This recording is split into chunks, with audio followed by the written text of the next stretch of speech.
बिस्मिल्लाहिर्रहमानिर्रहीम। आज जो टॉपिक हम डिस्कस करेंगे वो है yield.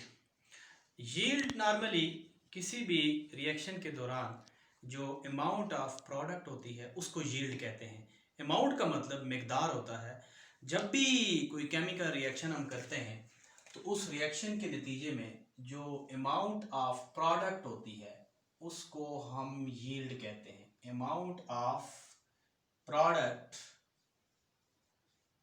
in a chemical reaction। Chemical reaction में जो प्रोडक्ट की अमाउंट होती है उसको हम यील्ड कहते हैं। नॉर्मली भी जब भी कोई क्रॉप वगैरह या जब कोई फसल वगैरह पकती है तो उसके बाद नॉर्मली उसकी कटाई के बाद देखा जाता है कि कितनी प्रोड्यूस हुई है। ये उसी तरह की टर्म यूज़ हो रही है, लेकिन ये किसी केमिकल रिएक्शन की बात हो रही है और इंडस्ट्री की बात हो रही है। अब जो यील्ड होती है यील्ड नॉर्मली 3 टाइप्स की होती है। जो पहली यील्ड होती है उस यील्ड को हम कहते हैं एक्चुअल यील्ड। जो दूसरी यील्ड होती है उसको हम कहते हैं थ्योरेटिकल यील्ड। और जो थर्ड टाइप की यील्ड होती है वो बेसिकली रेशो यील्ड होती है, उसको हम परसेंटेज यील्ड कहते हैं। अब जो पहली यील्ड है दैट इज एक्चुअल यील्ड, तो हम देखते हैं कि एक्चुअल यील्ड क्या होती है। एक्चुअल यील्ड किसी भी केमिकल रिएक्शन में जो यील्ड आती है through calculation balance chemical equation actual yield वो यील्ड होती है जो किसी भी केमिकल रिएक्शन की एक्चुअल परफॉर्मेंस से आती है। यानी आप ये कह सकते हैं कि yield as a result of actual chemical reaction। किसी भी केमिकल रिएक्शन के नतीजे में जो रिएक्शन आता है, रिएक्शन भी आप कह सकते हैं और वर्क, कि आप रिएक्टेंट लेते हैं, उनको वे करते हैं, उनको ट्रांसफर करते हैं कंटेनर में, रिएक्शन को ऑन करते हैं और उसके बाद एंड पे जो यील्ड ऑब्टेन होती है उसको एक्चुअल यील्ड कहते हैं, असल यील्ड कहते हैं। अब जो दूसरी यील्ड है that is called theoretical yield. Theoretical yield वो यील्ड होती है जो हम बैलेंस केमिकल इक्वेशन से कैलकुलेट करते हैं। So we can say yield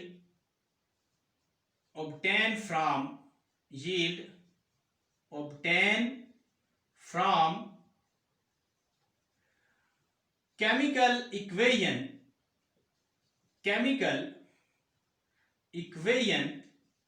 स्टिशियोमेट्रिकली।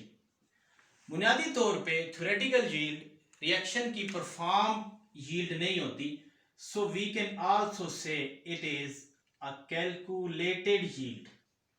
सो ये एक कैलकुलेटेड यील्ड भी है। इसको हम एक्सपेक्टेड यील्ड भी कह सकते हैं, एक्सपेक्टेड यील्ड। जबकि ये जो एक्चुअल यील्ड है इसको हम एक्सपेरिमेंटल यील्ड भी कहते हैं, एक्सपेरिमेंटल यील्ड भी कह सकते हैं इसको। अब जो तीसरी टाइप की यील्ड है वो है परसेंटेज यील्ड। जो परसेंटेज यील्ड है ये बेसिकली किसी भी केमिकल रिएक्शन की एफिशिएंसी को डिस्कस करने के लिए या डिस्क्राइब करने के लिए ली जाती है। और ये यील्ड होती क्या है? ये होती है percentage yield is a ratio between actual yield and theoretical yield multiplied by 100। कि हम क्या करते हैं कि एक्चुअल यील्ड को थ्योरेटिकल यील्ड पे डिवाइड करते हैं और उसको 100 से मल्टीप्लाई कर देते हैं। जो परसेंटेज यील्ड है, percentage yield shows efficiency of a reaction, efficiency of a reaction, किसी भी रिएक्शन की एफिशिएंसी को शो करती है।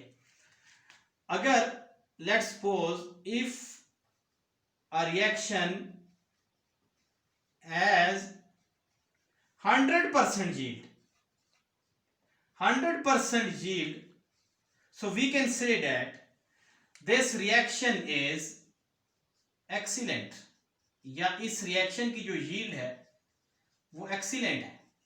सो मैंने कहा कि एफिशिएंसी ऑफ द रिएक्शन को शो करने के लिए हम परसेंटेज यील्ड लेते हैं। सो एक दफा फिर जरा क्विकली देखें, जो एक्चुअल यील्ड है वो एक्चुअल केमिकल रिएक्शन के नतीजे में आएगी, जो थ्योरेटिकल यील्ड है वो रिएक्शन को परफॉर्म करने से पहले हम कैलकुलेट करते हैं, और जो परसेंटेज यील्ड है इन दोनों यील्ड की रेशियो लेके उसको 100 से मल्टीप्लाई कर लेते हैं।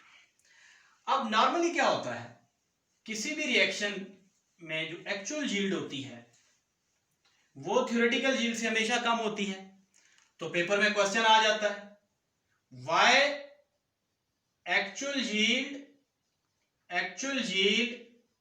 is always less than theoretical yield, then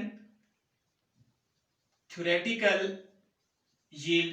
ये पेपर में नॉर्मली शॉर्ट क्वेश्चन आ जाता है कि ऐसा क्यों है। तो इसके कुछ रीजंस हैं, आप अगर पेपर में आए तो उसकी कुछ रीजंस हैं और उनको आप इस तरह 1 बाय 1 लिखेंगे।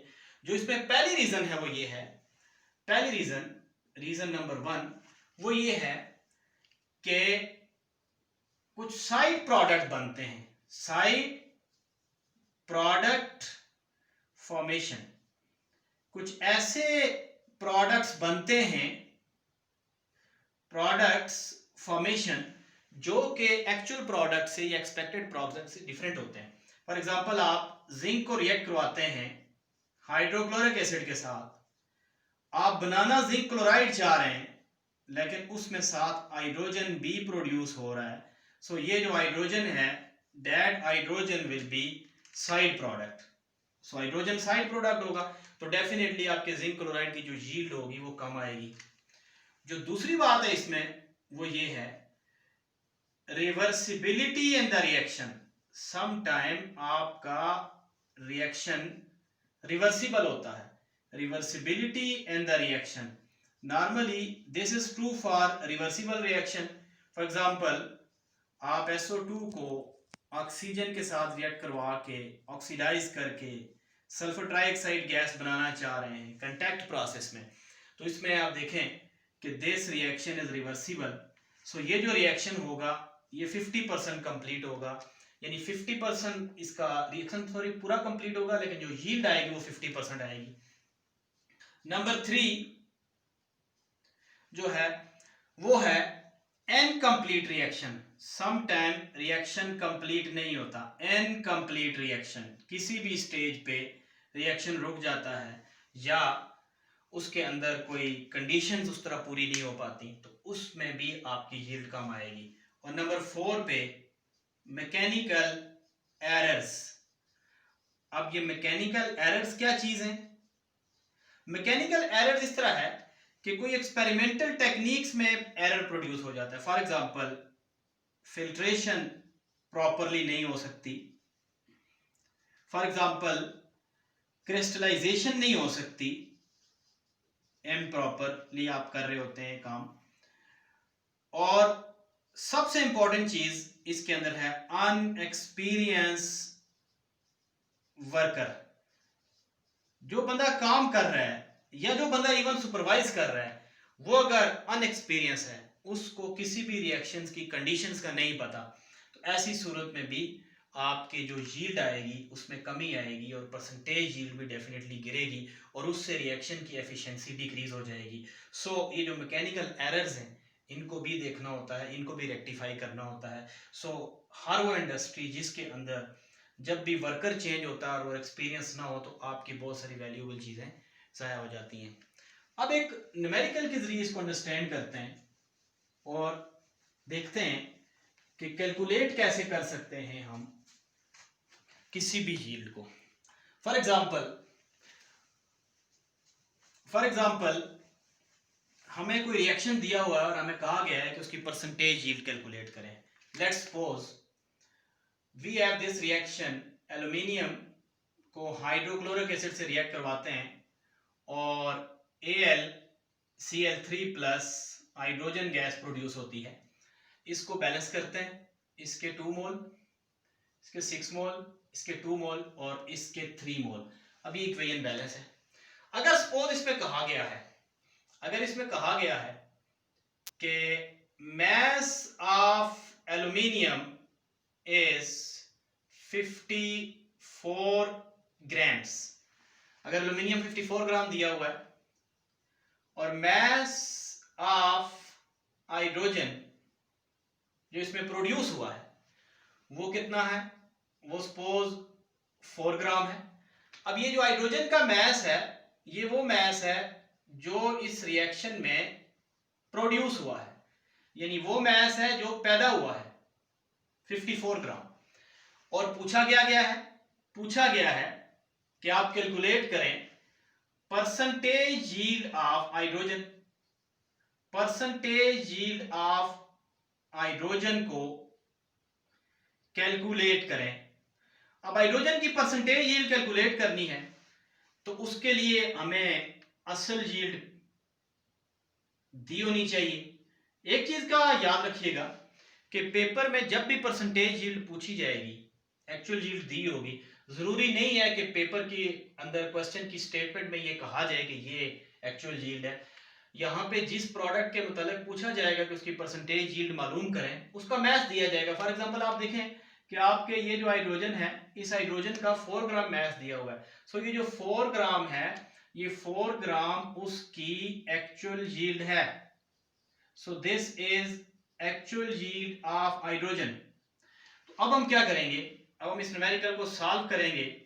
तो सॉल्व करने के लिए सबसे पहले हम क्या करेंगे कि थ्योरेटिकल यील्ड कैलकुलेट करेंगे।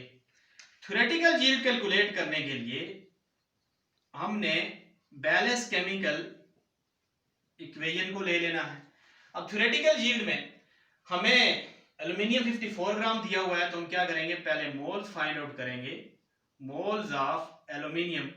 मोल्स का मैंने बताया हुआ है कि गिवन मैस को आप मोलर मैस पे या मोल्स ऑफ 1 मोल पे डिवाइड कर देंगे। सो 27 ग्राम पर मोल, तो ये ग्राम ग्राम से कैंसिल, इसको सॉल्व करें तो ये 2 मोल्स ऑब्टेन होते हैं 54 ग्राम से एल्यूमिनियम के। जब इसके 2 मोल्स आ जाएंगे तो अब हम क्या करेंगे कि हम डिटरमिन कर लेंगे इक्वेशन से हाइड्रोजन के मोल्स, क्योंकि हमें रिलेशनशिप पूछा हुआ है एल्यूमिनियम का हाइड्रोजन के साथ। सो हाइड्रोजन और एल्यूमिनियम का रिलेशनशिप कैसे होगा, H2 के यहां पे 3 मोल दिए हुए हैं और एल्यूमिनियम के इसमें 2 मोल्स दिए हुए हैं। सो हम यहां पे देखेंगे कि अगर इसके 2 मोल्स हैं, हाइड्रोजन के 3 मोल्स हैं।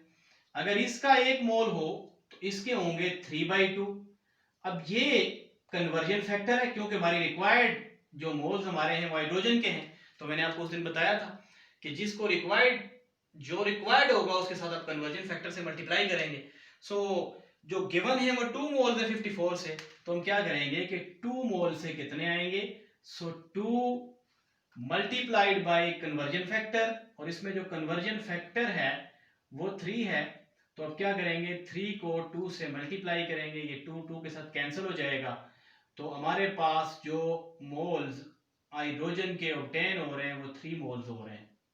सो ये थ्योरेटिकल यील्ड है बेसिकली हाइड्रोजन की। So this is theoretical yield of hydrogen.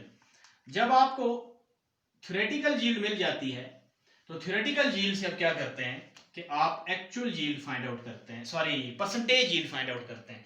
सो अब हम परसेंटेज यील्ड को फाइंड आउट करेंगे। परसेंटेज यील्ड को फाइंड आउट करने का वही फार्मूला है,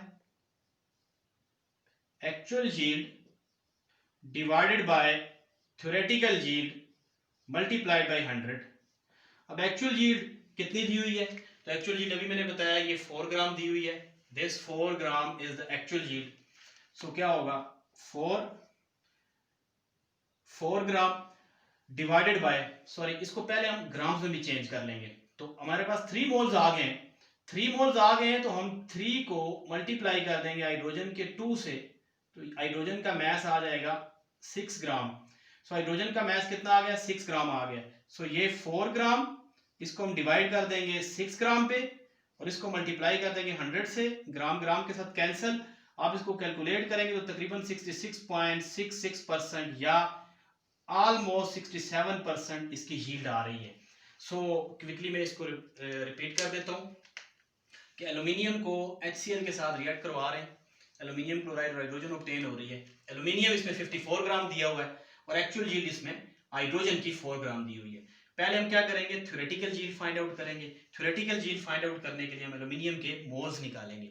एल्यूमिनियम के मोल्स निकालने के लिए एल्यूमिनियम के मास को 27 पे डिवाइड कर देंगे तो 2 मोल्स आ जाएंगे। उसके बाद हम क्या करते हैं कि एल्यूमिनियम को हाइड्रोजन के साथ कंपेयर करते हैं। इसके 2 मोल है तो इसके 3 मोल्स हैं।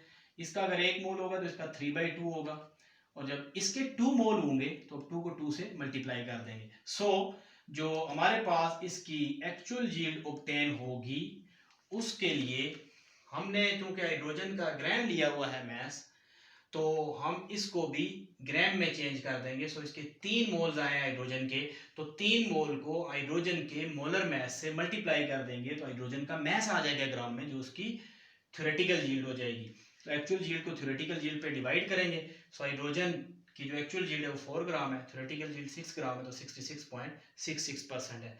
अगर इसमें कोई MCQ आ जाता है कि फॉर एग्जांपल कि अगर परसेंटेज यील्ड 100% हो तो रिएक्शन की एफिशिएंसी कैसी होगी, तो रिएक्शन की एफिशिएंसी एक्सीलेंट होगी। उसमें 4 ऑप्शन आ सकती हैं, गुड की आ सकती है, बेस्ट की आ सकती है, फेयर की आ सकती है, तो आप उसमें एक्सीलेंट सेलेक्ट करेंगे।